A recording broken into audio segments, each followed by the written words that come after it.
Assalamualaikum warahmatullahi wabarakatuh. Perkenalkan, nama saya Zayanti, NIM 2002-10103, mahasiswi jurusan Administrasi Publik Fakultas Ilmu Sosial dan Ilmu Politik.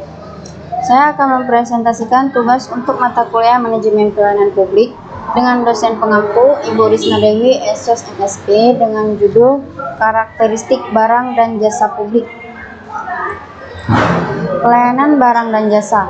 Pembukaan Undang-Undang Dasar Negara Republik Indonesia tahun 1945 mengamanatkan bahwa tujuan didirikan Negara Republik Indonesia antara lain adalah untuk memajukan kesejahteraan umum dan mencerdaskan kehidupan bangsa. Amanat tersebut mengandung makna negara berkewajiban memenuhi kebutuhan setiap warganya melalui suatu sistem pemerintahan yang mendukung terciptanya penyelenggaraan pelayanan publik yang prima dalam rangka memenuhi kebutuhan dasar dan hak sipil setiap warga negara atas barang publik, jasa publik, dan pelayanan administratif. Organisasi penyelenggaraan pelayanan publik, pelayanan barang dan jasa. Alur layanan barang, jasa produksi produk barang, jasa distribusi, jasa pemasaran, konsumen pengalaman plus barang. Alur layanan jasa murni, jasa produksi, distribusi, pemasaran, administrasi, konsultasi, pendidikan, keamanan, transportasi, dan lain-lain. Lingkup pelayanan barang, Undang-Undang 25/2009. 1. Pengadaan dan penyaluran barang publik yang dilakukan oleh instansi pemerintah yang sebagian atau seluruh dananya bersumber dari APBN atau APBD. Misal, penyediaan obat untuk flu burung yang pengadaannya menggunakan APBN di Kementerian Kesehatan. Kapal penumpang yang dikelola oleh PT Persero Pelni untuk memperlancar pelayanan perhubungan antara pulau yang pengadaannya menggunakan APBN di Kementerian Perhubungan, dan penyediaan infrastruktur transportasi perkotaan yang pengadaannya menggunakan APBD. Lingkup pelayanan barang.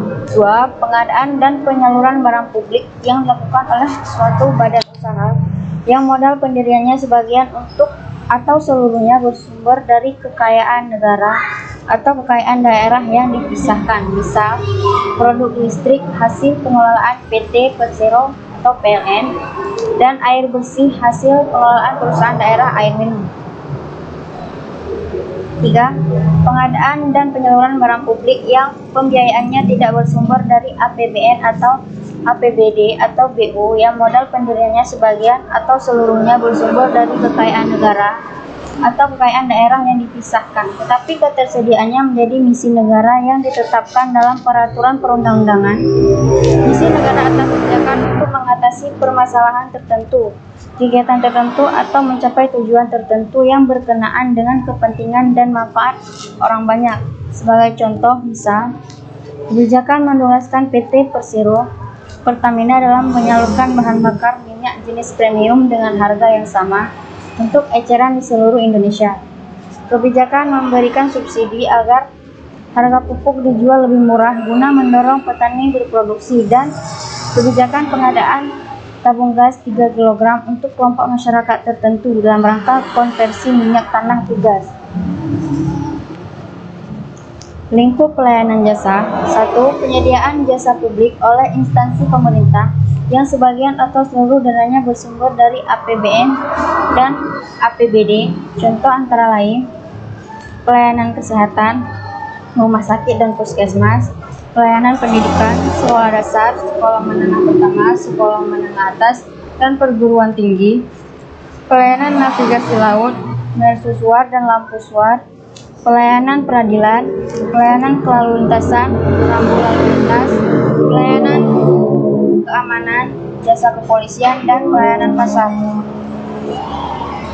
2. Penyediaan jasa publik oleh suatu badan usaha yang modal pendiriannya sebagian atau seluruhnya bersumber dari kekayaan negara dan kekayaan daerah yang dipisahkan. Contoh antara lain, jasa pelayanan transportasi angkutan udara, laut, darat yang dilakukan oleh PT Persero Garuda Indonesia, PT Persero Merpati Airlines, PT Persero Pelni, PT Persero KAI, dan PT Persero Damri, serta jasa penyediaan air bersih yang dilakukan oleh perusahaan daerah air minum.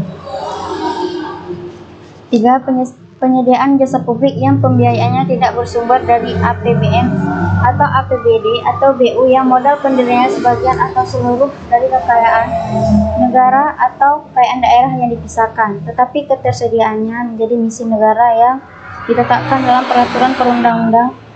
Contoh antara lain, jasa pelayanan kesehatan bagi masyarakat miskin oleh rumah sakit swasta, jasa penyelenggaraan pendidikan oleh pihak swasta harus mengikuti ketentuan penyelenggaraan pendidikan nasional.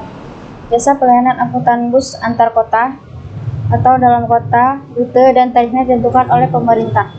Jasa pelayanan angkutan udara kelas ekonomi, tarif batasnya ditetapkan oleh pemerintah.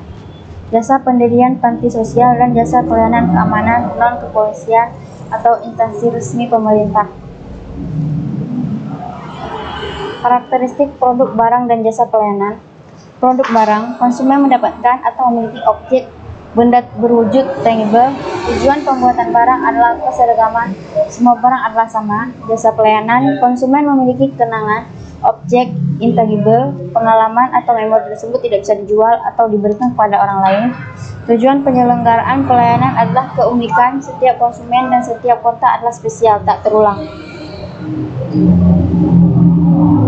Produk barang, konsumen adalah pengguna akhir yang tidak terlibat dalam proses produksi. Suatu produk atau barang dapat disimpan di gudang, sampelnya dapat dikirim ke konsumen. Kontrol kualitas dilakukan dengan cara membandingkan output dan spesifikasinya. Jasa pelayanan, konsumen adalah rekana yang terlibat dalam proses produksi. Suatu pelayanan terjadi saat tertentu tidak dapat disimpan di gudang atau dikirimkan. Contohnya, konsumen melakukan kontrol kualitas dengan cara membandingkan harapannya dengan pengalamannya. Produk barang, jika terjadi kesalahan produksi, produk barang dapat ditarik kembali dari pasar. Moral karyawan sangat penting. Jasa pelayanan, jika terjadi kesalahan, satu-satunya cara yang bisa dilakukan untuk memperbaiki adalah meminta maaf. Moral karyawan sangat menentukan.